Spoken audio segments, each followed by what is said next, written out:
Hi guys, in this Mediacube podcast episode we'll discuss vitally important life hacks on how to make your videos popular when they're already on YouTube.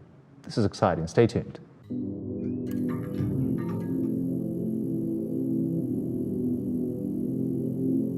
Alright guys, so we're more than happy to welcome you back to Mediacube podcast, yet another episode. Roman and Ivan are here once again remotely. The world is like this these days, can't do nothing about it, but luckily technologies enable us to keep on going and be with you. Right, so as mentioned in the beginning, today we'll give you a portion of life hacks on how to make your video more popular once it is already posted. Those will be pretty exciting and precious pieces of information. As some of you may not know this, but, well, as you probably know, devil hides in details. So we'll share all these details with you. And from my own experience, as you probably know, I'm a YouTuber myself as well, all these life hacks really do work. And they really do help. I wouldn't use the word boost a video, but at least upkeep it and draw more attention from your audience and from new audiences to your video. So please stay tuned and watch attentively, because this information will definitely help you become a more advanced and popular YouTuber. Hi, Roman. Hi, Ivan. So I think we should first start with outlining several things about what you have to do right before the video is posted, because it's also very important, and it will definitely have its implications on how the video is going to perform after it has been published. The most important thing is definitely this kind of clickability of your thumbnail and your title, and it's the most important thing to have this, like connection, so-called psychological gap between the thumbnail and the title. So it means that there is something that the viewer is going to reveal during watching your video, and it's very important because this will create this important click right after the viewer will see your thumbnail. That's right, Roman is absolutely right, 100% right, but this is theory, and this is a 100% correct theory. I'll add more practice to it. Like, if you don't reveal your audience everything at once, don't tell them everything you want to tell in your thumbnail and in your title. Leave some space for interest, leave some space for mystery. Like, from what I understood after being about a year on YouTube, is that you need to make a kind of a two-step. What I understood after 1 year on YouTube is that as a creator, you need to make a kind of a two-step user's way towards your content, towards your video precisely.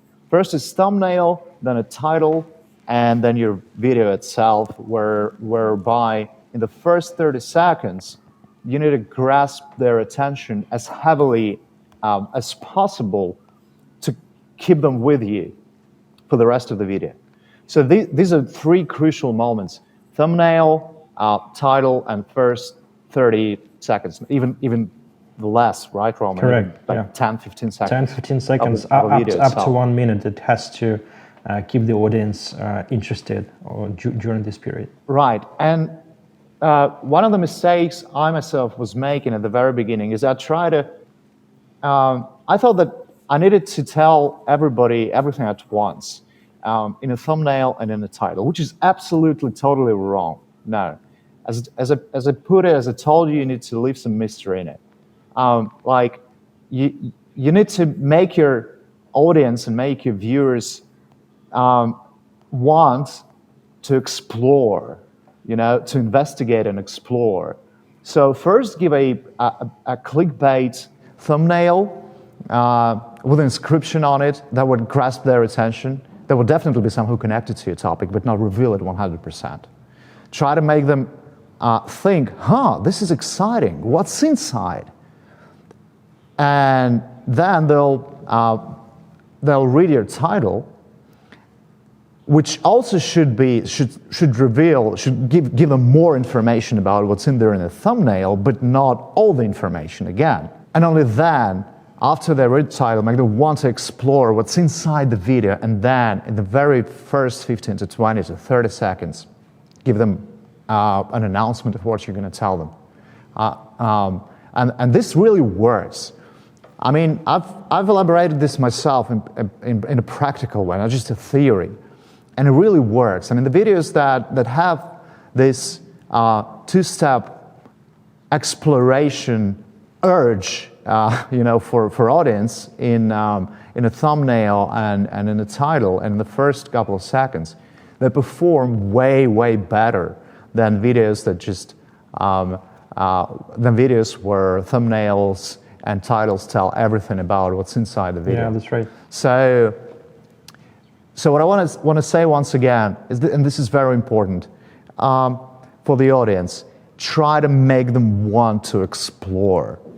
Everybody is curious in this world. Like all humans are curious. So play with this curiosity, and this is something that really works. So this is something you have to do before you post a video, right? Thumbnails, title, and first 30 seconds of the video. This is about the content, but there are a lot of other things that you need to take into account before the video goes live, still, right, Roman? So what are they? Still, there is one more thing about the thumbnail and the title, because it's very important. Everything that you've mentioned is crucially important, and that's why we always advise our creators that it's better to know what you're going to show on your thumbnail and what you're going to put into your title right before you start shooting the video, because right before you're making the script of the video that you're going to shoot, because it's very important to make the first minute and help the audience stay with your video. And this connection between title, thumbnail, and the first minute of the video is crucially important. Yeah. And we will not talk much about the SEO optimization, because it helps algorithms understand what your video is about, and to push it to certain sections of YouTube, to certain audience, etc. But still, it's not that important as this first click. So, and if you put down all the important information with needed keys in your description, and when you put those necessary keys in your tags field, so it may help the video right after it's published to find the audience. But still, it's not that important as the CTR and thumbnail and title. Yeah, that's right. So think about it very thoroughly. Just when you elaborate on the subject matter of your would-be video, at once try to be thinking of what will you put on a thumbnail, what inscription will it have on it, and how the video will be titled. Yeah. Again, from my own experience, if you come up with videos, topic, thumbnail, and title at once, if I understand it like with a flash of inspiration, like everything at once, these videos perform way better than others. So this is how it works. Yeah. Right. So let's stop here talking about what shall be done or shall not be done before the video is posted, and let's move on to how can you boost your video? How can you make it more popular once it's already there on YouTube, once it went live? There are a couple of very precious and exciting life hacks about it that you might not know about, and that we actually came up again. Well, Roman came up with his huge experience being a top manager of one of the world's biggest multi-channel networks, and I got it from my own experience as a YouTube creator. But really, like we came to this from different sides, but we got all this stuff together and discussed it, and it really works, like from both sides, from theoretical and practical sides. So, which means that it really works, and this information may be this information is useful, actually, may be useful, definitely is useful, it will be useful for you. So follow it attentively. So I would start with one thing. Why we're talking about the first 24, 48 hours of the video performance right after it has been published. Because this is that very period of time when the algorithms are trying to understand what is the audience of the video and how vast is going to be recommended throughout the YouTube. That's why it's very important to keep track of what's going on with your video within the first 48 hours. And it means that,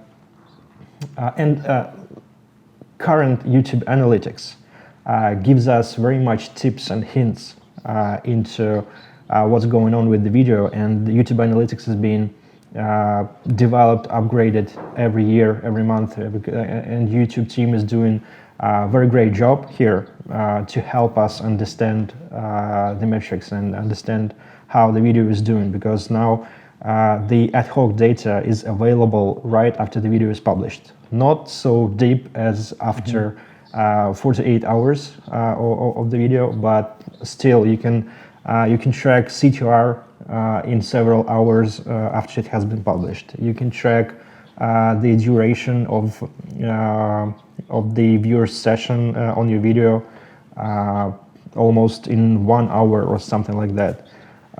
You can see how the video is doing comparing with the 10 previously published videos. All these things help you understand how video is doing comparing to other videos on your channel, and it's very important to keep on track.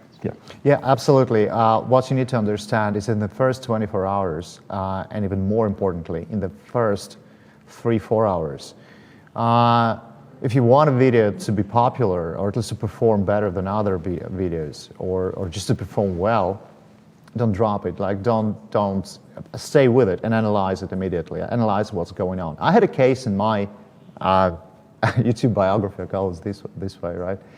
So I had a very clear case of how it works. So we posted a video which it actually didn't very much like the thumbnail of and the inscription on the thumbnail, and it performed really bad. I mean, it was number 10 on the list of the 10 last videos, but I understood at the same time that, well, I invested the hell of resources to it, hell of time, and I did a lot of investigation. And I mean, I understood that this video was really, really perspective, and I couldn't understand why it was performing so bad. So I was kind of observing it for maybe 2 or 3 hours, and then I called Mediacube network, my partner network, said, guys, now let's do something about it. I'm sure there's something wrong about it. This video is perspective. It will perform well. It should be performing much better, way better than it's performing now. So I came up with the new idea of a thumbnail, and the new idea for the description for the thumbnail. And well, actually, it took some time to come up with a new thumbnail, and it was changed like maybe next morning, early in the morning. And it turned out so that the video, not immediately, but in a couple of days, it just skyrocketed to number 1. Wow! Just because the thumbnail was changed. Yeah. And the inscription was changed, so it's got more attention. Yeah. So and another very important thing is that. Yeah. Sorry, so this is one of our first points that we have to mention here. You always need to have several additional options of thumbnails and alternative title, because if you see in the first hours that it doesn't work, you still may change it, and it will impact your it will impact the situation in a better way, in a good way. Definitely. So my point was to say that, well, never just drop the video when you post it. Analyze. In the first 3 or 4 hours, be with it. Observe it. See how it's going. If it's number 1, okay, you just can go have a beer. If it's not, try to think what's wrong with it. Try to analyze and compare it to previous videos, to the performance of your previous videos. And if you feel like it should perform better, you can always change something and try to do something about it. Like in my case, it worked with this video. So yeah, always analyze, especially in the first couple of hours, and especially in the first 24 hours. This is very important. You can actually track CTR of your thumbnail. It's available in the YouTube Studio, and I have a figure in my mind that a good CTR is above 12%, right, Roman? Yeah. When it's above 12% within the first 24 hours, it means that the video is doing very good. The CTR can drop as the time goes, because the video is being recommended more widely to wider audience, and that's why its level drops a little. Even if it drops up to like 7-8%, it's still very much okay. But if it's 12 plus in the first 24 hours, it means that your audience likes it, your subscribers like the video a lot, and it means that your thumbnail and your title are working. Another very important, I would say, crucial thing about the first couple of hours of your video's lifetime on YouTube is are reactions to video from your audience. The more reactions you have, the more YouTube algorithms understand that this video is worth promoting. Yeah, you can compare the number of likes with your other videos, and you can make first conclusions about how the video is doing. And there is such a great possibility in YouTube Analytics to analyze the first 24 hours of different videos. Like you have a split screen, you can choose one video on the right side and another video on the left side, and you can compare how the video were doing during the first 24 hours. And it's very good to understand what you're doing right and what you're doing wrong. This becomes available not at the very beginning, right after the video is published. It's available when the analytics is calculated, so it's like in 48 hours after the video is published, but still you can, it will help you understand what to improve on the long run. That's right, but there are actually two ways you can boost reactions from your audience, and hence make it more algorithms friendly, make your video more algorithms friendly and more heavily promoted. First, you can make a CTA within your video, like, hey, you can put a question and ask your audience to answer this question. You can discuss something, ask them to discuss something in the comment section, or since we're talking about what to do after the video is posted, try to be as active in the first couple of hours when video is live in the comment section as possible. React to comments, respond to comments, argue with your audience, do whatever you like, but try to make your videos as interactive as possible. The more comments you have, any comment is a reaction. Like YouTube algorithm, it's an engagement. Perceives. And exactly, any comment is a reaction, which boosts the engagement rate. And so algorithms see it, and the more comments you have, the more likes or even dislikes you have, although you can't see it, although your audience can't see it, but you can actually. But nonetheless, all those are reactions. So the more comments you have, you cannot influence likes or dislikes, but you can influence comments yourself. Yeah. Ask questions. By your own reactions or by your own arguments, or asking questions, saying, hi, how are you doing, etc. So you can influence all that. And this is totally up to you. And this is also very, very important. The more comments you have at once, the more video will be recommended. This is for sure, 100% true. Yeah. This is practice, my own again. Right. Another very important thing that you need to pay attention to after a video goes live in the course of time, like up to 48 hours, when all analytics is available, is you need to always analyze retention.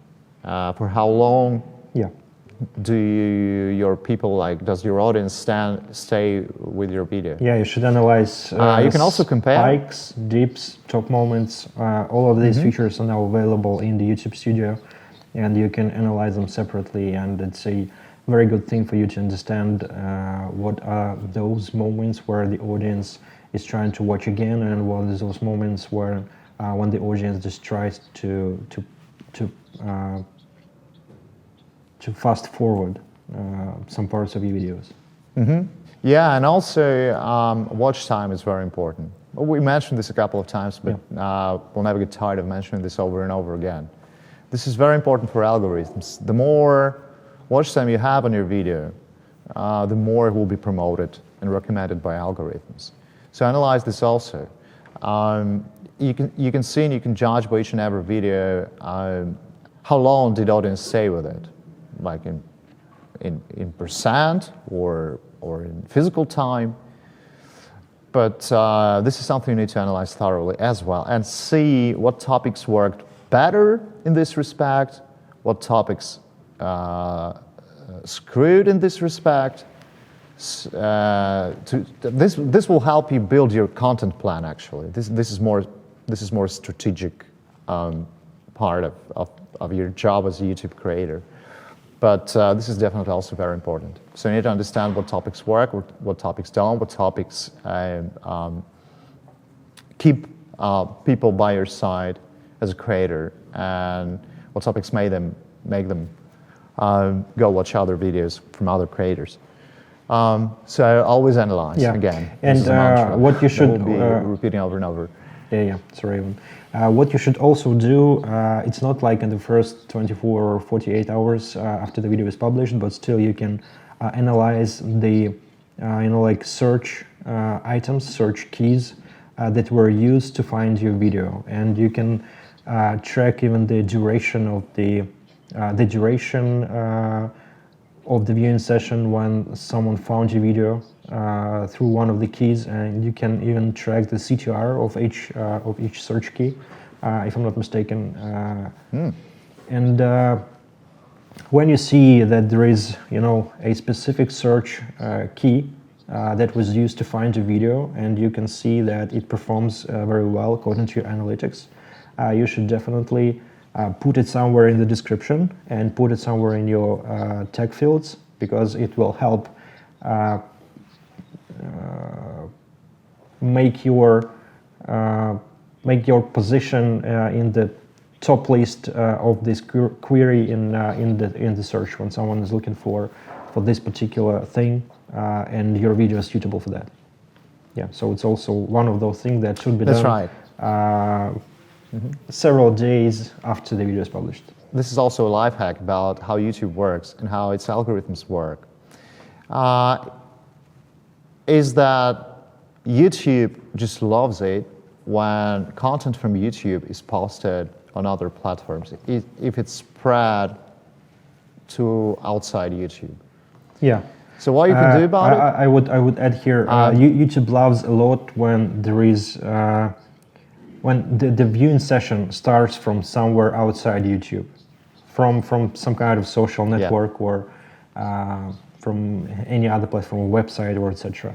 So it means that when the viewing session starts from the outside, from somewhere outside, it means that when this video is going to maybe perform better algorithmically, because it's very good according to YouTube. Yeah. No, definitely better. And I also had a couple of cases myself when I understood clearly that, well, for example, I was making a video about John Lennon, and at one point I understood that it was just spread in Beatles-related communities in other social networks. I got feedback from my audience in Instagram and in Facebook with the links from other social network in the Russian-speaking community called VK. So I had links from VK, from Yandex to this video. So I understood that it touched Beatles community, and they just started to repost it, and it just boosted the video. Yeah. YouTube loved it so much that it just skyrocketed to to very, very, very, very good performance. So what can you do about it? Well, actually, a lot depends on your type of content. But you can always think, whatever content you're making, you can always think, hey, what communities can I be potentially engaging by this content? Like even if you're making content about painting, like I don't know, if you're just if you're a member in Van Gogh, well, try to find a Van Gogh community on Facebook or Instagram, Van Gogh related communities. Just drop your links to a video there. It will be watched by people there, and traffic will come to your video from outside YouTube. Yeah. So you can always do something about it, and it really works like hell. It really is super, super efficient for your video performance. So try to think, what communities can you engage by your videos. It may not be applicable to just any video, because if you post 4 or 5 videos a week, it may be pretty hard to think about it, communities, where to put this link, where to not put this link. But even if you're making 5 videos a week and you think that one of those 5 videos is related well to a potentially big community, whatever it may be, Beatles or Formula One or Champions League, whatever. If you can think of a huge fans community that can be interested in something about something that your content is dedicated to, don't hesitate. Drop your video to these fan pages, to these communities, wherever they are, and it will definitely work. Yeah, that's everything's correct. So we should wind up, I think. All right. Yeah. So these were a couple of life hacks. What to do after a video goes live. Summing up: try to be as interactive as possible in the first couple of hours. Answer comments, react to comments. Try to stimulate arguments. Discussions is a better word. Also analyze everything, especially in the first 3-4 hours. If you see that something's wrong with the video and performs badly, you can still change thumbnail, change the description of the thumbnail, or even change the title. And you'll be surprised of how much it can impact the performance of your video. So analyze in the first 3 or 4 hours, then analyze in the first 24 to 48 hours. More for strategic purposes, to come up with the topics that work well, that generate better watch time and longer viewing sessions. And then, having these topics in mind, you can come up with the similar topics that will be more likely to generate the same big amount of watch time and longer viewing sessions in the future. So you can just make series of videos about something similar, and that will be popular again. Right. What else? That's pretty much it. Yeah, that's right. So wish you good luck with your YouTube careers. Be creative and do whatever you like. All the rest will be done by Mediacube Network, by a partner network. So if you feel like becoming part of our family, join in. Check out the link in the description. We really do a lot of great things to creators. I can tell myself, because I'm a creator within Mediacube Network, partner network. So guys are really awesome. Check it out and see you soon. See you guys.